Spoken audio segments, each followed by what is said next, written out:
Thank you all for listening to me. We live at a transformational moment in history. The survival of open societies is endangered, and we face another even greater crisis. Climate change is threatening to the survival of our civilization. These two challenges have inspired me to announce the most important project of my life here tonight. As I argue in my book, in Defense of Open Society, in a revolutionary moment, the range of possibilities is far wider than in normal times. It has become easier to influence events than to understand what's going on. As a consequence, outcomes are unlikely to correspond to people's expectations. This has already caused widespread disappointment in the population, and politicians have populist politicians have exploited it for their own purposes. Open society has not always needed defending as it does today. Some 40 years ago, when I got engaged in what I call my political philanthropy, the wind was at our back and carried us forward. International cooperation was the prevailing creed. In some ways, even it prevailed even in the crumbling and ideologically bankrupt Soviet Union. Remember the Marxist slogan, workers of the world unite? In contrast, the European Union was in the ascendant, and I considered it the embodiment of the open society. But the tide turned against open societies after the crash of 2008, because it constituted a failure of international cooperation. This, in turn, led to nationalism, the great enemy of open society. In the middle of last year, I still cherished some hopes that there would be another reversal towards international cooperation. The European parliamentary elections provided a surprisingly favorable result. Participation increased by 8%, the first uptick since the parliament was established. Most importantly, the silent majority spoke up in favor of greater European cooperation. But by the end of the year, my hopes were dashed. The strongest powers, the US, China, and Russia, remained in the hands of would-be or actual dictators, and the ranks of authoritarian rulers continued to grow. The fight to prevent Brexit, harmful to both Britain and the EU, ended in a crushing defeat. Nationalism, far from being reversed, made further headway. The biggest and most frightening setback occurred in India, where the democratically elected Narendra Modi created a Hindu nationalist state, imposing punitive measures on Kashmir, a semi-autonomous Muslim region, and threatening to deprive millions of Muslims of their citizenship.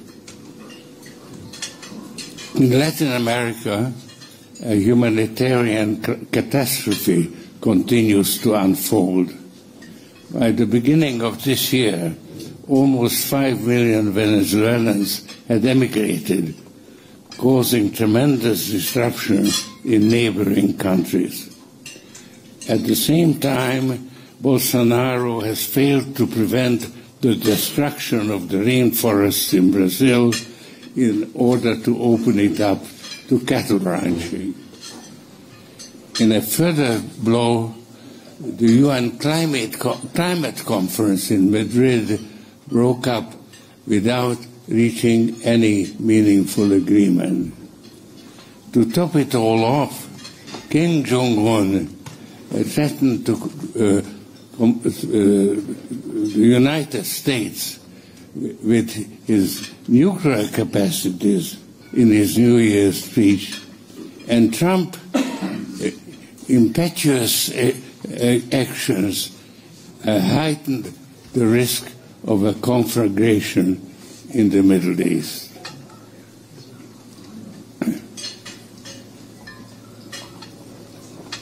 Let me now turn to another vexing topic, the relationship between the United States and China. It has become incredibly complicated and difficult to understand. The interaction between the two presidents, Donald Trump and Xi Jinping, provides a useful clue. Both face internal constraints and various enemies.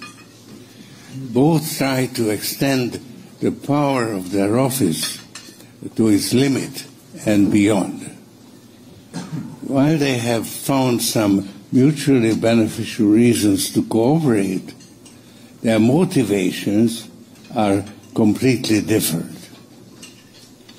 President Trump is a con man and the ultimate narcissist who wants the world to revolve around him. When his fantasy of becoming president came true, his narcissism developed a pathological dimension. Indeed, he has transgressed the limits imposed on the presidency by the Constitution and has been impeached for it. At the same time, he has managed to gather a large number of followers who have bought into his alternative reality. This has turned his narcissism into a malignant disease. He came to believe that he could impose his alternative reality not only on his followers, but on reality itself. Trump's counterpart, Xi Jinping, suffered a traumatic experience in his early youth. His father had been one of the founders of the Chinese Communist Party. He was expelled, and his son, Xi Jinping, grew up in rural exile. Since that time, the goal of his leadership became to reassert the Communist Party's dominance over Chinese life. He called it the Chinese dream of a rejuvenated China capable of projecting its power and influence throughout the world. Xi Jinping has abolished a carefully developed system of collective leadership and became a dictator as soon as he gathered sufficient strength to do so. When it comes to motivations, they are totally different. Trump is willing to sacrifice the national interest for his personal interests, and he will do anything, practically anything, to win re-election.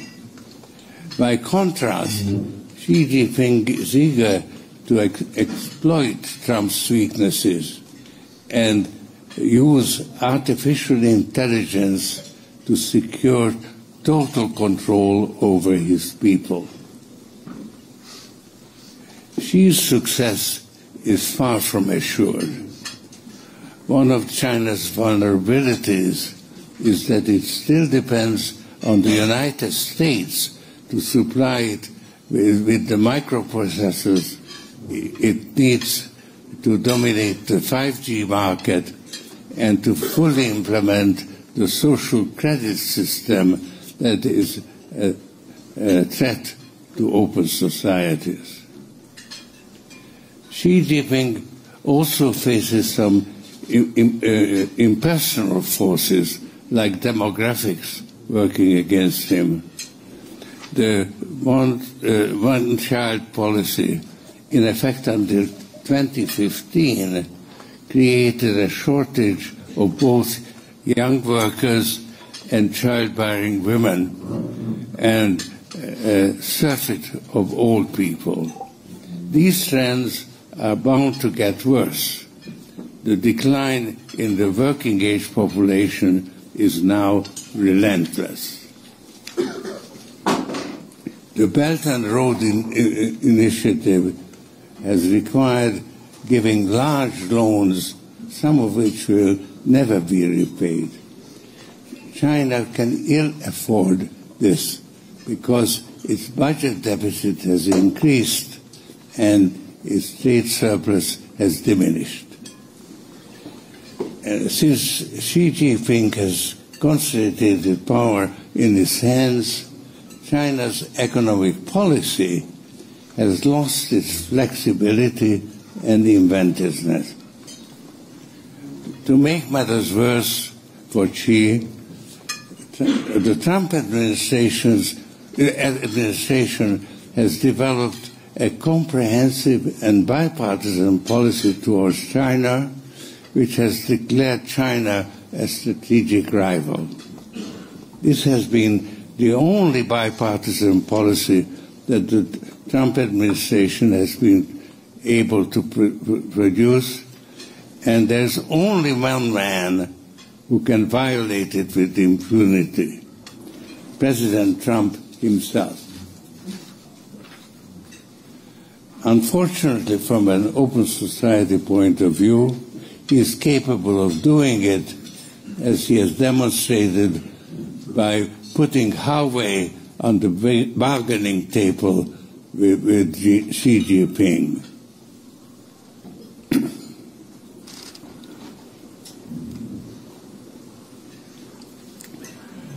With this background, let me put the traumatic events since the beginning of this year into the proper perspective.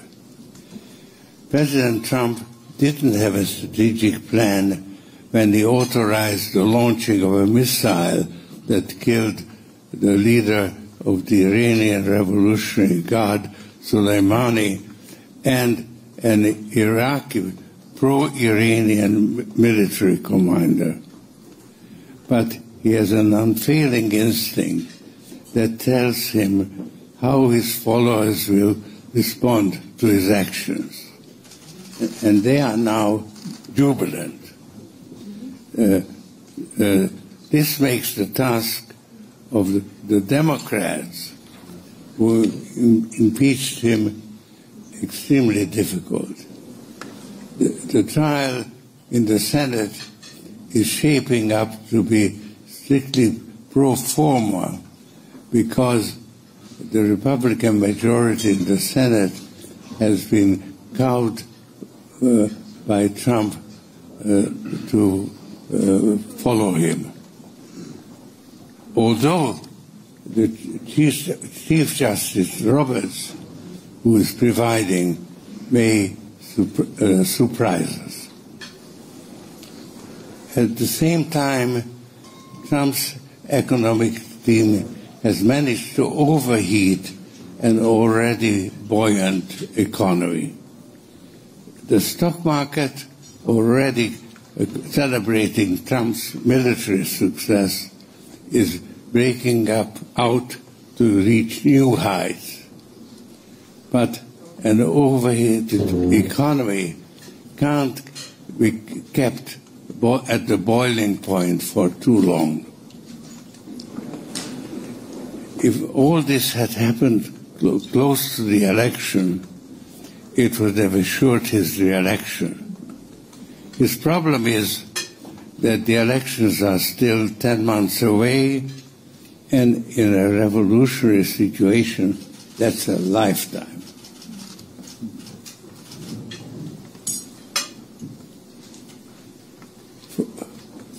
From an open society point of view, the situation is quite grim.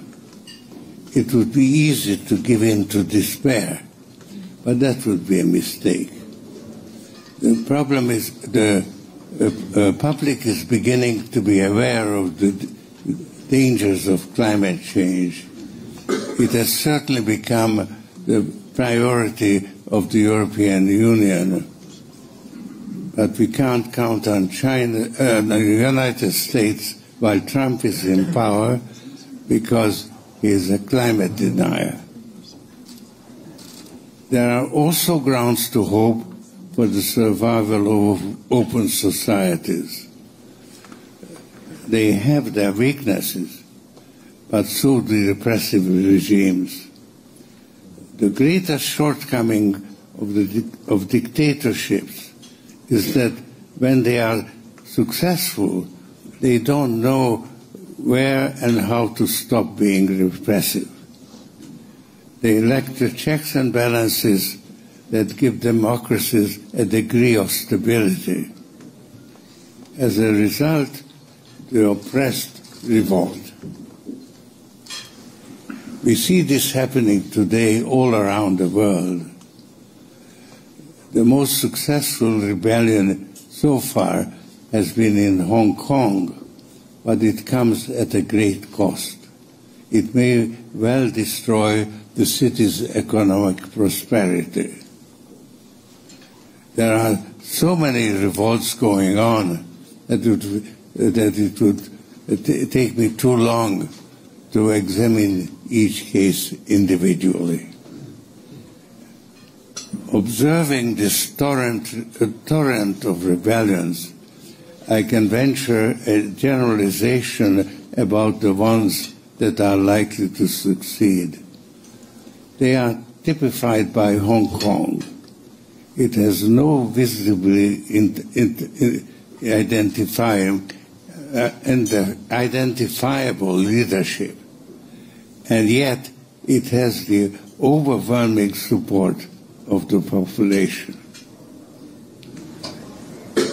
I began to form this conclusion when I learned about a spontaneous movement of young people turning up at rallies held by Matteo Salvini, the would-be dictator of Italy. They held up cutout signs of sardines, proclaiming sardines against Salvini, and explaining that there are many more sardines than sharks like Salvini, so the sardines are bound to prevail. Sardines are the Italian variant of a worldwide trend by young people.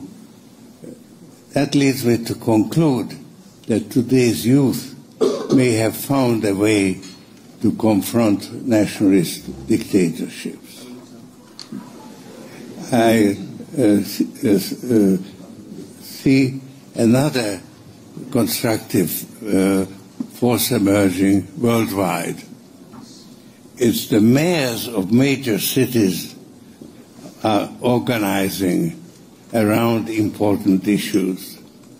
In Europe, climate change and internal migration are high on their agenda.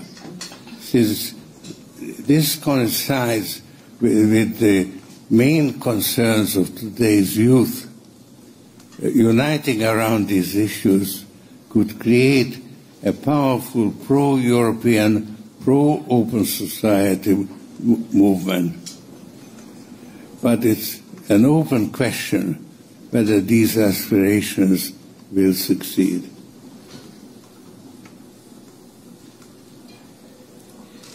Taking into account the climate emergency and worldwide unrest, it's not an exaggeration to say that 2020 and the next few years will determine not only the fate of Xi and Trump, but the fate of the world.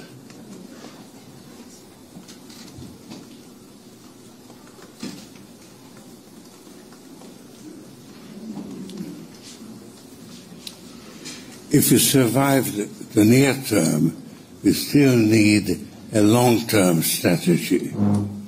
If Xi Jinping succeeds in fully implementing his social credit system, he will bring about a new type of authoritarian system and a new type of human being who is willing to surrender his personal autonomy in order to stay out of trouble.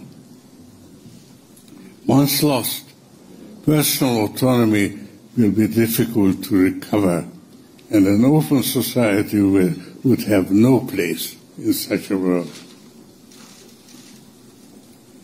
I believe that as a long-term strategy, our best hope lies in access to quality education, especially an education that reinforces the autonomy of the individual by cultivating critical thinking and emphasizing academic freedom. 30 years ago, I set up an education in our institution that does exactly that.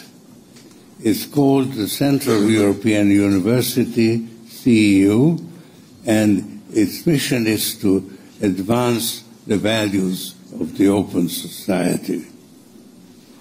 During these 30 years, CEU emerged as one of the 100 best graduate universities in the world in the social sciences. It has also become one of the most international universities with students from 120 countries and faculty coming from more than 50 countries.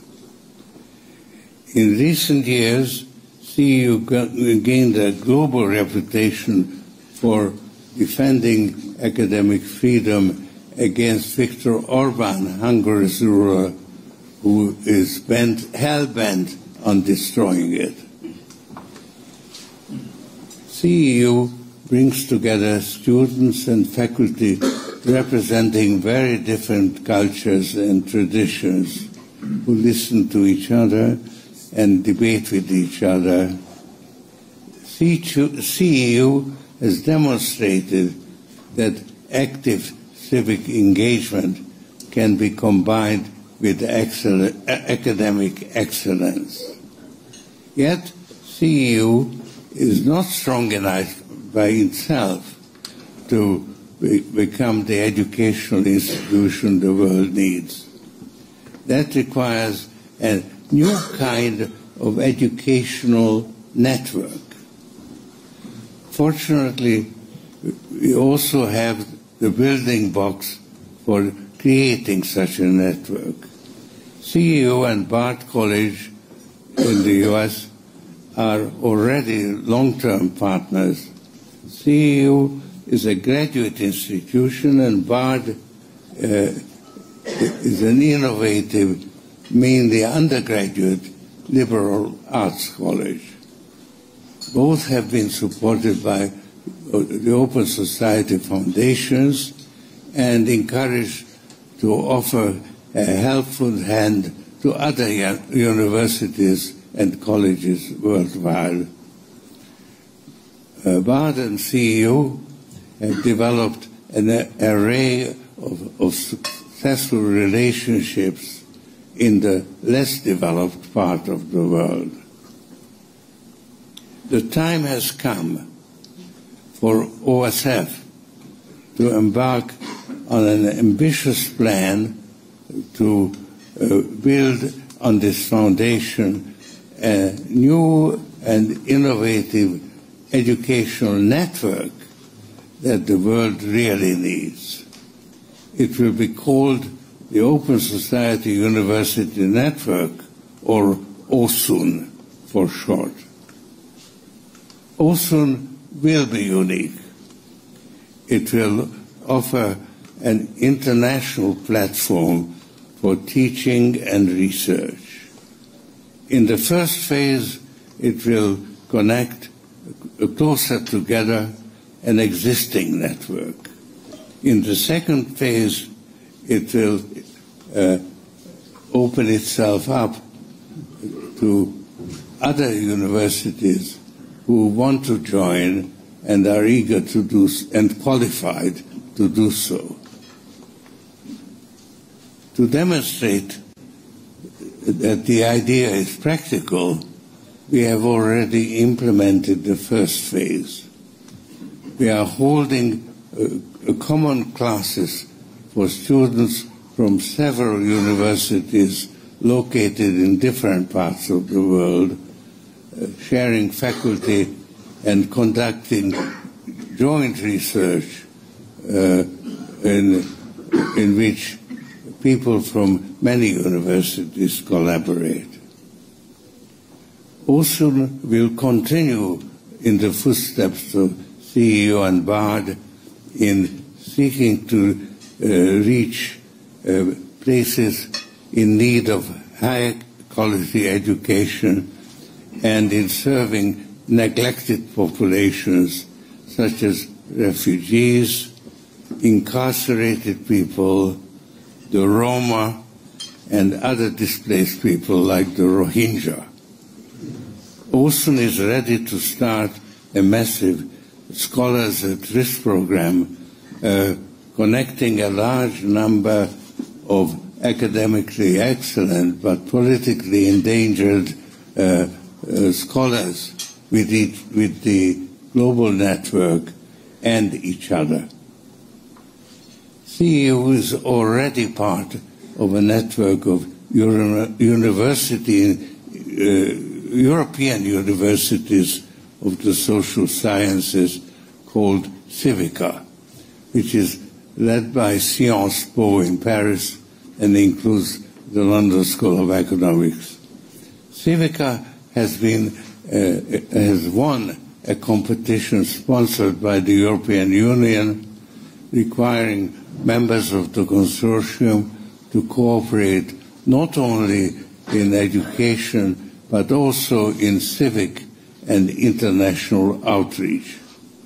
OSUN, through CEU and BARD, has already pioneered in these fields, and we hope that the members of Civica will become interested in joining OSUN, creating a truly global network. To demonstrate our commitment to OSUN, we are committing $1 billion to it. But we can't build a global network on our own. We will need partner institutions and supporters from all around the world to join us in this enterprise. We are looking for far-sighted partners who feel a responsibility for the future of our civilization, people who are inspired by the goals of OSUN and will participate in in the design and realization. I consider ozone the most important and most enduring project of my life. And I would like to see it realized while I'm still around. So I hope that people who share my vision will help to make it reality. Thank you.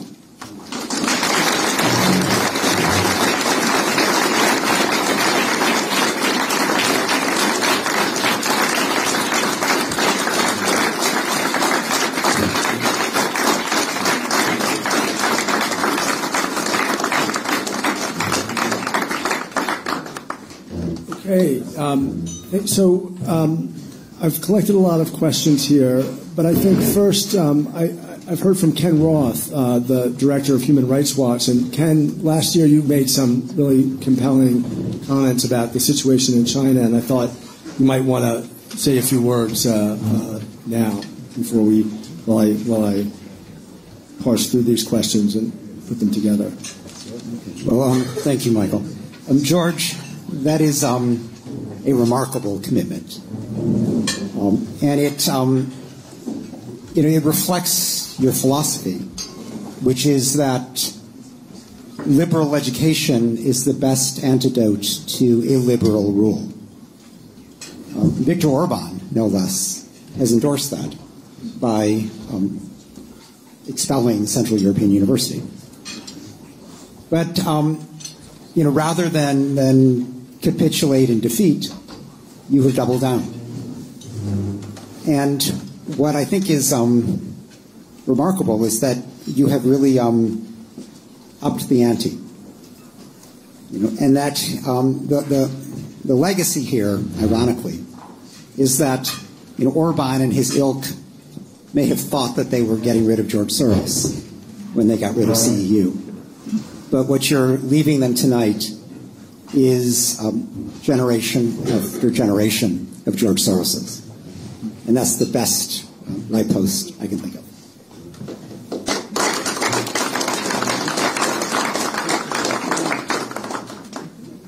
I wanted to say, make 2 points quickly, building on George's speech. One is with respect to China, which George spoke on at length last year. I've had my recent encounter with Chinese authorities. But the difficulties, George, that you describe Xi Jinping having in managing a complex economy in an increasingly autocratic way has created a real governance problem for him. Because we know China doesn't have elections. His claim to legitimacy is ongoing economic growth, and that's slowing. And that is why the Chinese government is in the middle of really the most intense period of repression that we've seen since the crushing of the Tiananmen Square pro-democracy movement. Now, the elements of that are the detention of 1 million or more Uyghur and other Turkic Muslims in Xinjiang, the creation of the most intrusive surveillance state the world has ever seen in Xinjiang, the crushing of any independent voice in China, whether dissidents, civic activists, lawyers, and of course what we've seen in Hong Kong as well. Because of this repression, China has become extraordinarily sensitive to criticism from abroad. And the relatively new danger, one that we've seen quite acutely over the last couple of years, is that the Chinese government has been willing to deploy its economic clout to try to both silence that criticism and indeed to undermine the very system of global defense of human rights. On the censorship side, we've seen China literally take the censorship system it has built at home and try to extend it overseas. Why else would people in Beijing care about what some guy in Hong Kong tweets in support of the pro-democracy protesters in Hong Kong? But they were willing to threaten to rip up a $1 billion contract with the NBA to make the point that criticism is impossible.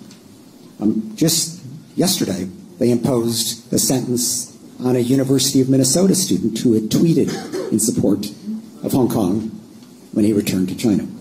So this is, there are dozens of examples like this of China imposing its censorship globally. It also has deliberately confronted the United Nations in particular.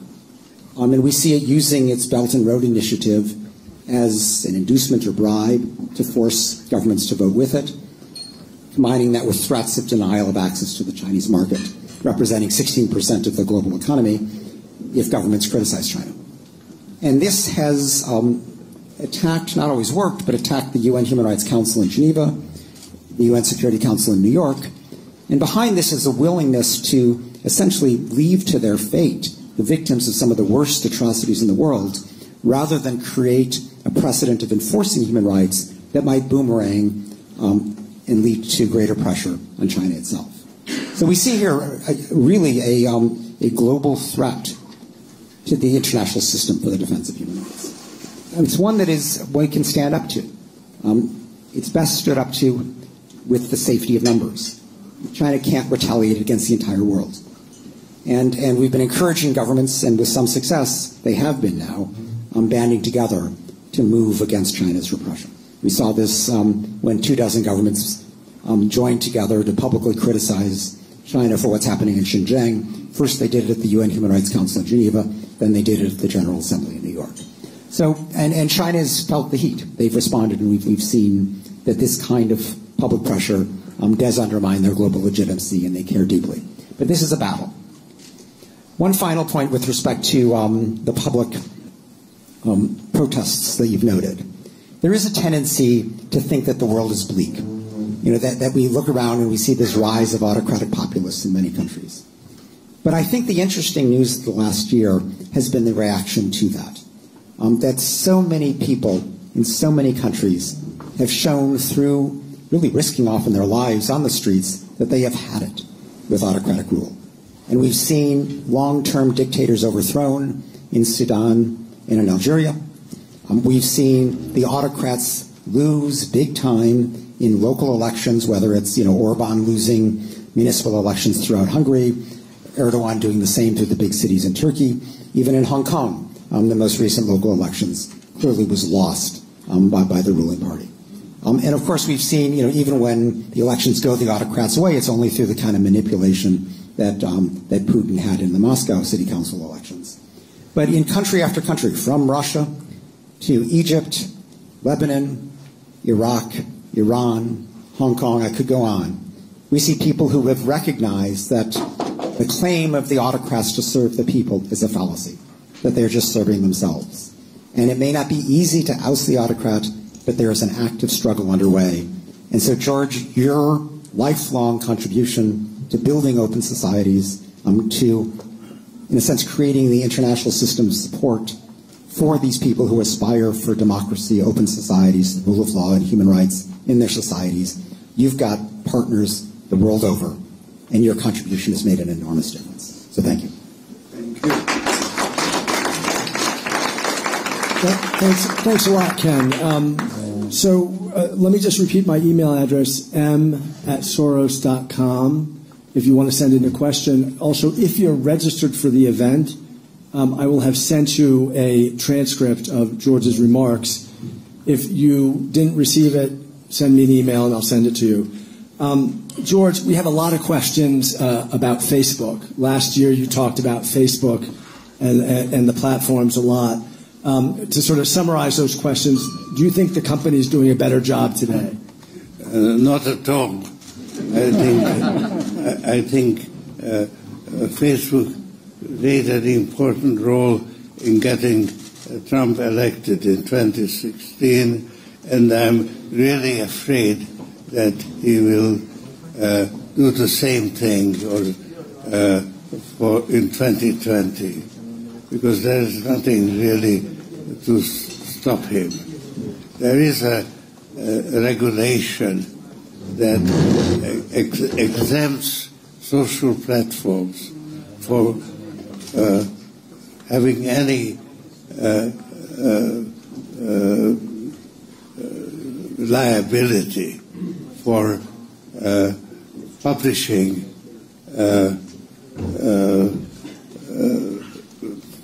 deliberately falsehoods by candidates for election.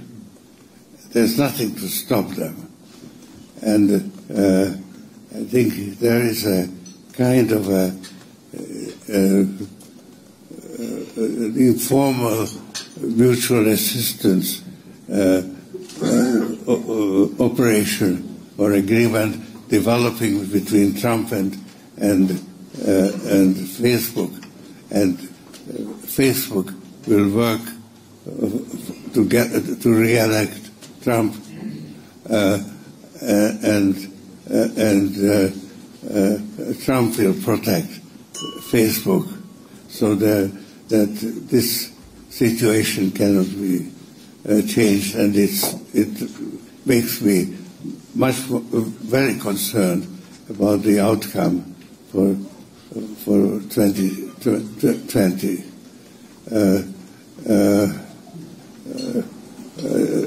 I think Facebook basically has only one guiding principle: maximize your profits, irrespective of what harm it may do to the world. I don't know if Tristan Harris is here. Yeah, let me just say, we have Tristan Harris here, who is, I think most of you know. Maybe introduce yourself a little, Tristan, to make a few comments on Facebook. Thank you, George. I couldn't agree more. For those of you who don't know me, I used to be a design ethicist at Google and now work on reforming the social media platforms. For those of you who were here yesterday, you might have heard a Facebook executive say that we are making the world a better place. When you don't regulate political advertising and are the only company, by the way, compared to Twitch, LinkedIn, Google, Microsoft, I know I'm missing one, Pinterest, who regulate political advertising and falsehoods, you're the only one out.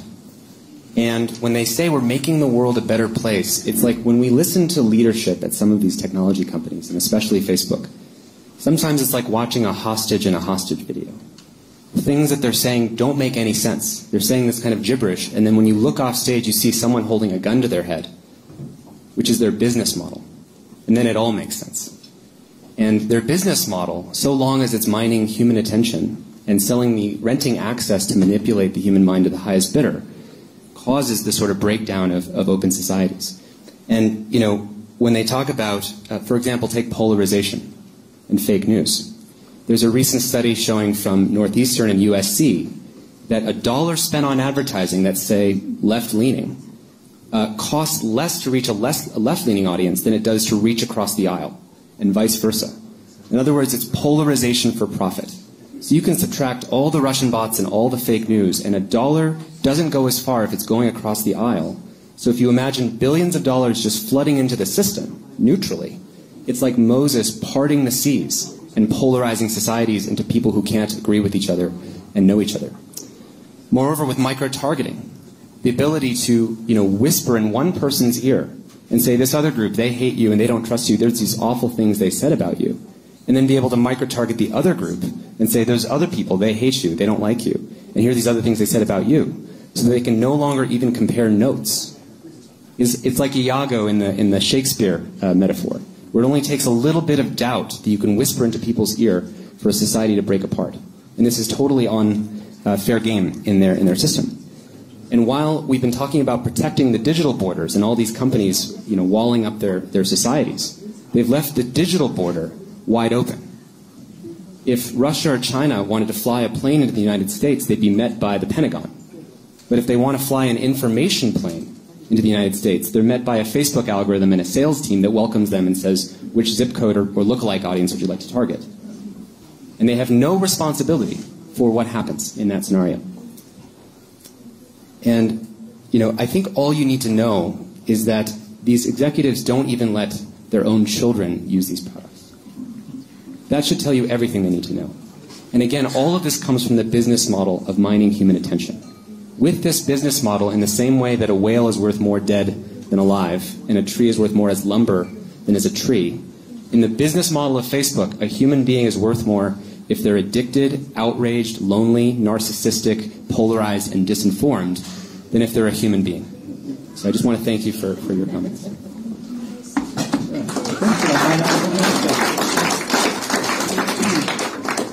Okay, George, I'm going to group a couple of questions together. We've got a number of questions on climate. I think you noted that climate was a top priority for Europe.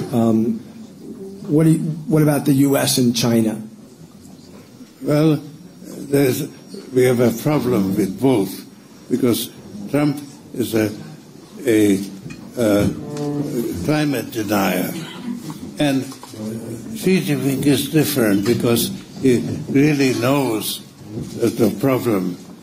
He knows that China gets its drinking water from the Himalayas, and when those glaciers melt, there won't be any water.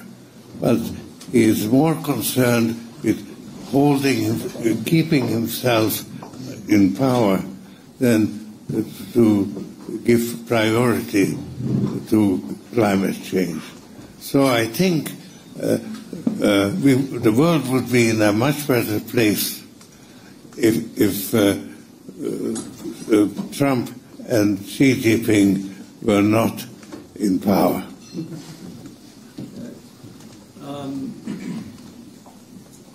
Another question going to Hungary, George.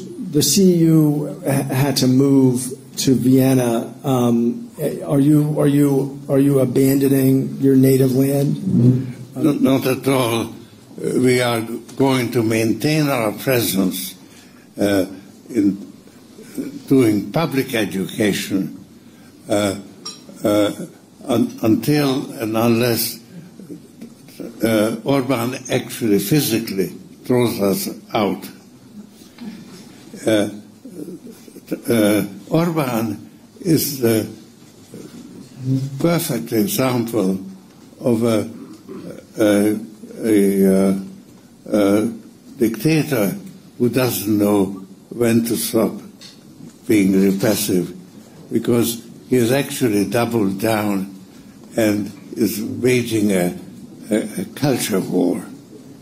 But he is overreached, and it didn't stop, and he suffered a serious setback in the local elections, where he lost control of not just Budapest, but most of the major cities in Hungary.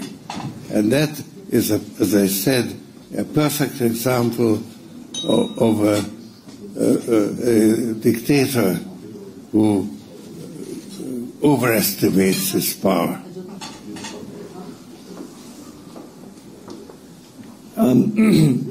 So what is your reaction to the whole impeachment saga in the United States right now, the impeachment of Donald Trump?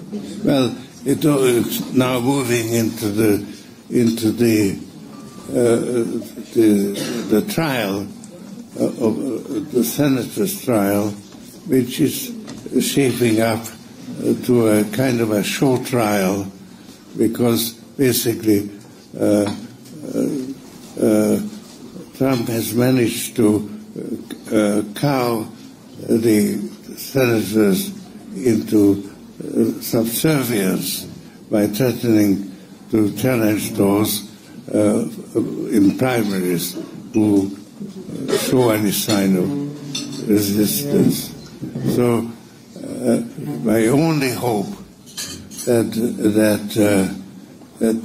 may not happen is Chief Justice Roberts, whom I think is an honorable man who cares about his place in history, and he may be able to.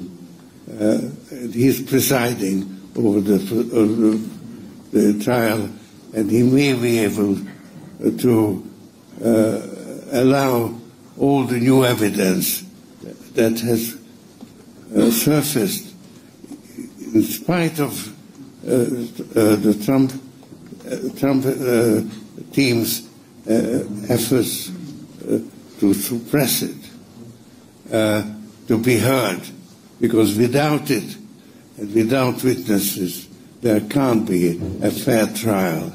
And my only hope that he will realize this and do something about it. A couple of people want to know if you heard Donald Trump's speech here in Davos and what you thought about it. Well, I think I leave that to Joe Stiglitz, who actually published a rebuttal of Trump's false claims before he actually delivered it. And actually, we have that rebuttal available for anybody who wants to read it. It's quite an accomplishment to actually rebut it before he has delivered the speech. Okay, I'll find that document and send it to all of you. I guess the last question, the big announcement you made tonight was of the Open Society University Network. One person wonders, what's so special about that? There are a lot of networks of universities, a lot of universities with satellite universities around the world. So can you say a little bit more about your vision for Osan? Well, I could try to do that, but I think that Leon Bostin, who's the leading light of the OSUD, could do it much better. So I'd like to ask Leon to answer this question.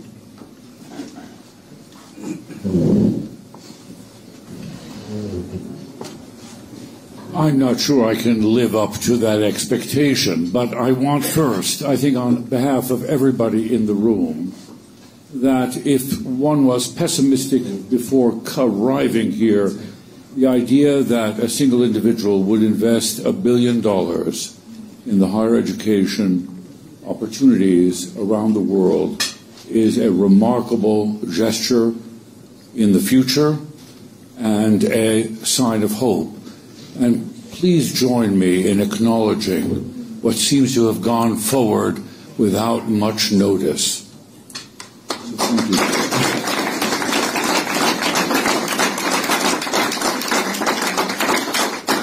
The task we have actually is not to continue success. So there are networks, but higher education is not a perfect and particularly functioning system, especially in a time now where there is no distinction between the conspiracy and the alternative reality and the serious reality, or questions of evidence, issues of civility, the tolerance of dissent, of difference of opinions and belief systems is at a low ebb. We have to find a way to galvanize both the interest in and the ambition beyond the utilitarian, which is terribly important. So this network, number one, reaches where often places that have not had the opportunities, in Asia, in Africa, in the Middle East, in Latin America. Also, it's a private system, and therefore it cuts across the national monopoly on higher education, which is pretty dominant throughout the world. These are national systems. So this is a kind of common market, and it's not a colonial enterprise. These are collaborations. CU and BARD both have had tremendous success in collaborations with local universities, and also to reach individuals in underserved populations within national frameworks. So that's terribly important, that this will open the door, particularly in one area, where a lot of students get lost in the secondary system before they even have the chance to enter the higher education system. What's interesting about this as a disruptive, very popular word system is that it really focuses on thinking autonomously. Mr. Soros spoke about personal autonomy. You know, people might actually love autocracy. They might love the convenience of the absence of freedom. We make a blithe assumption that people wish to be free, but being free and thinking for oneself is very difficult to do. And getting people to want to do it and to learn how to do it, the ideas of critical thinking and the courage of an entrepreneurial frame of mind, an innovative frame of mind. And that mission is shared throughout these multi-cross-national systems. And the civic engagement. We're losing public space. The question about Facebook. There's virtual space. But a virtual space isn't quite the same as the physical space. We're still mortal beings, and look at climate change. We live in a common space. And we can imagine a shared space in our own quarter with our own machine, but that isn't the real circumstance of daily life. So civic engagement, getting new generations to take the risk of engaging in political life and in cultural and social change is part of the mission of this global university. And innovation and technology, doing this not in an old-fashioned way, although the goals are pretty old-fashioned, and those goals are really about values, about living in a world where we hold every human being sacred, and we understand that sacred character of life, and we don't consider human beings superfluous, and we trust their ability to make a contribution that's unique to their own existence. So there is an idealism behind this, so that we will have a world in which we can collaborate across cultural and intellectual lines to solve a problem that politics won't solve, climate change, and also to fight autocracy. We love to complain, and being powerless is a kind of comfort zone, especially if it's powerlessness with luxury and security. And so this is an effort globally to build leaders in the next and future generations. And it's going to have a lot of experiments, some failures. We're not simply going to import past practices. We're not going to stand on tradition. Education is a terribly conservative business, and when it isn't working, it only wakes up to its failures too late. So this is a huge challenge.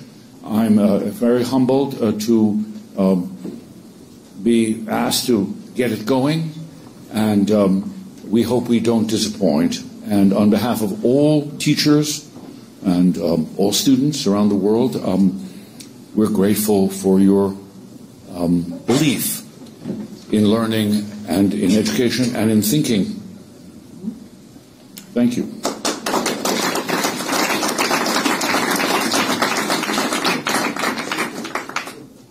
Oh, I actually have to introduce somebody. I forgot my last line. So I have a colleague who can probably talk more eloquently than I about the aspirations for OSUN, and that's Walter Russell Mead, the distinguished writer and thinker, who is my neighbor right at this table, and a man of eloquence. Thanks, Leon. Walter, before you get started, I just want to let the audience know Leon Botstein is the president of Bard College and the chairman of the board of trustees of the Central European University, because he neglected to introduce himself. Walter. Great. Well, thank you, Leon, for the introduction. I feel a little bit nervous. I think it's William F. Buckley who once said the greatest example of anticlimax in the English language is the phrase "for God, for country, and for Yale." And I feel a little bit like going from Soros to Botstein to Mead is in that same direction. But having been part of some of the conversations about this Open Society University network, and actually having taught in some of the classes in the network and visited many of the campuses, I've had to stretch my understanding as an educator when you have one group of students that's right in front of you and another that is thousands of miles away, and you're sort of videoing in, you have to learn some new skills. It's been a great experience. I think there's 4 big points about this university network that make a lot of sense to me. The first, which Leon mentioned, is that it's non-colonial. If you think about the way a lot of universities do their international education, it is literally colonial. That is, they send a colony, they establish a colony in a foreign territory, and the purpose of that colony is to make a profit to provide revenues to the mother university. They're not all like this, but a lot of them are. And in many of the other relationships between often wealthier Western institutions and institutions in the developing world or elsewhere, the sending university, the university with the money, sets the rules. There's very little opportunity for faculty at the other campuses or for students to shape this thing that's being developed. Open Society University Network is different from the start. The partners are equal. No one has to change. BARD already has programs in a number of countries where we issue joint degrees, so the students can get an American university degree without leaving their home country, which of course for many parents is an insuperable financial obstacle. And these programs are co-determined and co-shaped, so non-colonial. The second thing about this is that it is committed to liberal education. And I don't necessarily obviously mean liberal politically or liberal, neoliberal or any of those words, but liberal education in that it's not just training. Yes, we want our students to earn a living. But much more importantly and beyond that, we're looking to for our students to be people who can engage fully in the life of their times, in the civic life, the cultural life, the political life. And that requires a kind of education that historically has been reserved for elites. And a key mission of the Open Society University Network is that without compromising on the quality of liberal education and the depth and the reach, to offer this to people who have been excluded, whether it's people in the BARD Prison Initiative.